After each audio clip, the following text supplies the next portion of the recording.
प्राचीन कोकण गणपतीपुळेपासून अवघ्या 1 किलोमीटर अंतरावर वसलेलं आहे. ओपन एअर आहे आणि इथे गेल्या काही शतकातील कोकणी जीवनशैलीची माहिती इथे देण्यात आलेली आहे. लाईफ साईज मूर्तीमधून हा सर्व इतिहास आपल्या नजरेसमोर उभा राहतो.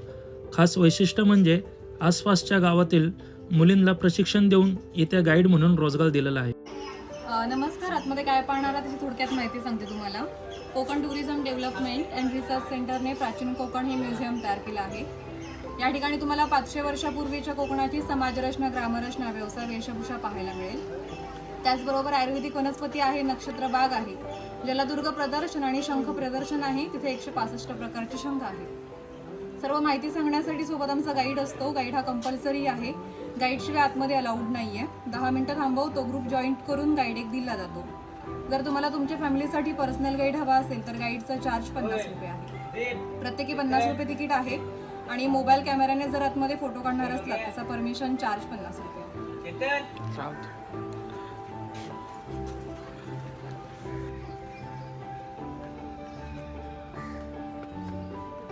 इथे आहेत भगवान परशुराम. आपल्या पुराणात उल्लेख आलेला आहे की हजारो वर्षांपूर्वी भगवान परशुराम होऊन गेले. त्यांनी संपूर्ण पृथ्वी जिंकून घेतली आणि जिंकून घेतलेली संपूर्ण पृथ्वी त्यांनी दान केली. आणि दान केलेली कोणतीही गोष्ट आपण स्वतःसाठी वापरत नाही, परंतु त्यांना राहण्यासाठी भूमी आवश्यक होती. आज आपण ज्या ठिकाणी उभे आहोत त्या ठिकाणी हजारो वर्षांपूर्वी समुद्र होता. त्याच्याशी त्यांनी युद्ध केले व 40-50 किलोमीटर पाठीमागे ढकलले व ह्या ठिकाणी सुंदर अशा कोकण प्रदेशाची निर्मिती केली. म्हणून या भूमीला परशुराम भूमी असे म्हणतात. कोकणामध्ये लाल रंगाचा जांभा नावाचा दगड मिळतो. त्या दगडाचा हा जो पक्का रोड बांधलेला आहे त्याला कोकणी भाषेमध्ये पाखाडी असे म्हणतात. ही पाखाडी सुमारे 400 वर्षापूर्वी बांधली गेली.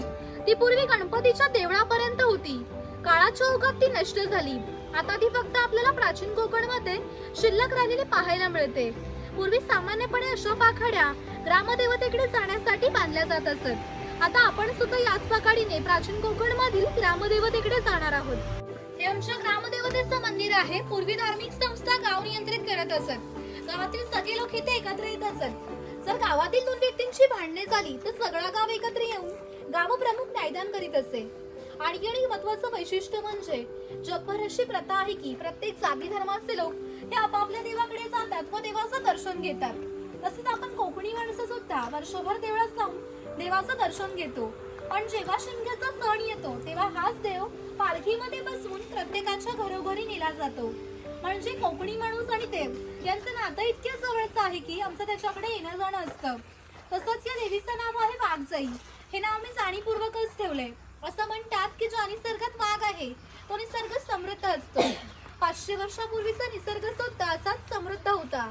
तर आमच्या भावविश्वामध्ये देवत्वाचं स्थान आहे. आपण कोकणी माणसं वड, पिंपळ, साप, नागाची पूजा करतो. म्हणजेच आपण निसर्ग पूजक माणसे आहोत. म्हणून या देवीचं नाव सुद्धा निसर्गाशी संबंधित असंच ठेवलंय वाघजाई. आणि आपण जेव्हा मंदिरामध्ये जातो तेव्हा देवाला नमस्कार करून झाल्यानंतर गारणं घालतो. तसंच गारणं देवाला घालणार आहोत. हात जोडून उभे राहा सर्वांनी. Play by USB drive.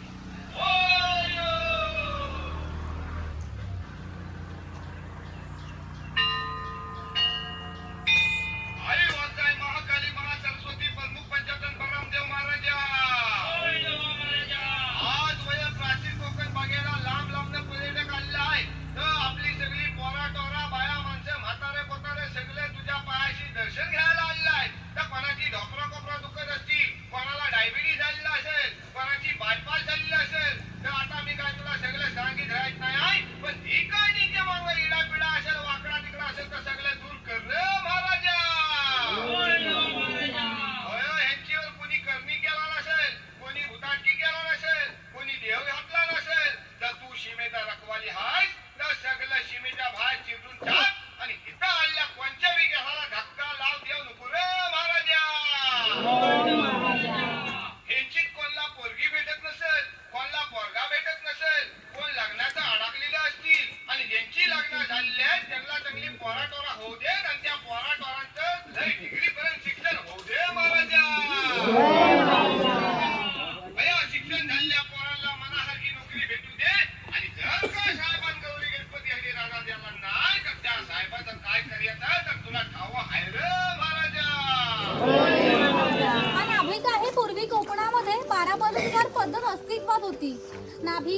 Kasar, चर्मकार हे प्रत्येकाच्या घरोघर जाऊन सेवा पुरवीत असत.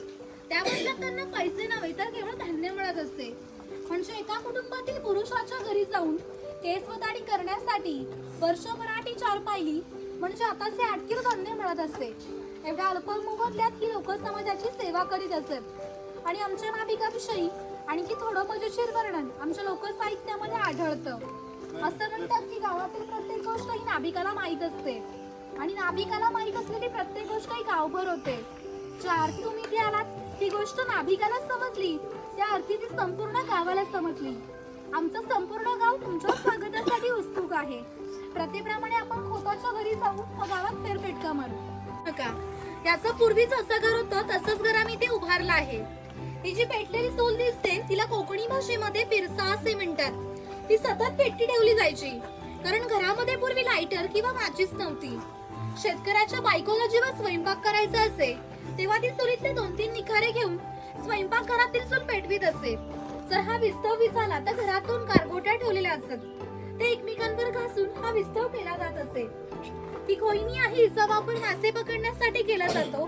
ही पाठीमागे वेलीने बांधून पाण्यामध्ये ठेवली जाते आणि हिची अंतर्गरचना अशी आहे की तिच्या आतमध्ये गेलेला मासा पुन्हा बाहेर पडू शकत नाही.